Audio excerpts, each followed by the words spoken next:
LAC पर सामान्य हो रहे हालात, चीन ने उखाड़े अपने तंबू, पीछे हटी दोनों देशों की सेनाएं। पूर्वी लद्दाख में दोनों देशों की सेनाओं के बीच गतिरोध को समाप्त करने के लिए भारत और चीन के बीच समझौते के कुछ दिनों बाद वास्तविक नियंत्रण रेखा एलएसी पर सैनिकों के पीछे हटने की प्रक्रिया शुरू हो गई है। इसकी जानकारी सूत्रों के हवाले से सामने आई है। क्षेत्र में दोनों ओर से एक एक तंबू तथा कुछ अस्थायी संरचनाओं को हटा दिया गया है तथा भारतीय सैनिक चारडिंग नाला के पश्चिमी किनारे की ओर वापस लौट रहे हैं, जबकि चीनी सैनिक नाला के पूर्वी किनारे की ओर पीछे हट रहे हैं। सूत्रों के अनुसार दोनों तरफ लगभग 10 से 12 अस्थायी ढांचे और 12 टेंट हैं, जिन्हें हटाया जाएगा। 4-5 दिनों में फिर से शुरू होगी गश्त। गुरुवार को चीनी सेना ने इलाके में अपने वाहनों की संख्या में भी कमी कर दी और भारतीय सेना ने भी कुछ सैनिकों को वापस बुला लिया। सूत्रों ने बताया कि यह प्रक्रिया पूरी होने के बाद अगले 4-5 दिनों में देपसांग और डेमचौक में गश्त फिर से शुरू होने की उम्मीद है। भारत ने 21 अक्टूबर को घोषणा की थी कि वह चीन के साथ वास्तविक नियंत्रण रेखा पर गश्त करने के समझौते पर पहुंच गया है, जिससे 4 साल से अधिक समय से चल रहे सैन्य गतिरोध को समाप्त करने में एक बड़ी सफलता मिली है।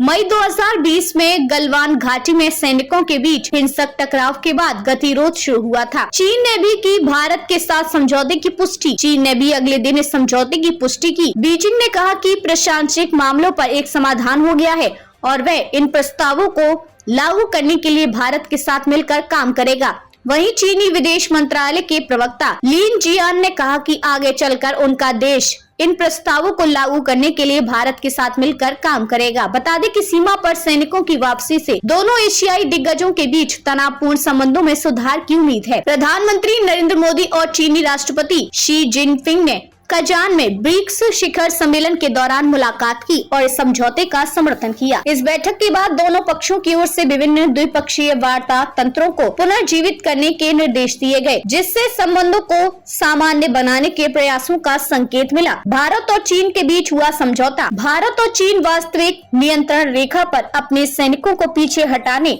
और फिर से पेट्रोलिंग शुरू करने के लिए एक नए समझौते पर पहुंचे हैं। कथित तौर पर यह समझौता देपसांग और डेमचौक इलाकों में पेट्रोलिंग से संबंधित है। जानकारी के मुताबिक संघर्ष के इन दोनों बिंदुओं देपसांग और डेमचौक पर पेट्रोलिंग शुरू हो चुकी है और जल्द ही दोनों देश अपने सैनिकों को पीछे हटाना शुरू कर देंगे, जिसे मिलिट्री टर्म में डिसएंगेजमेंट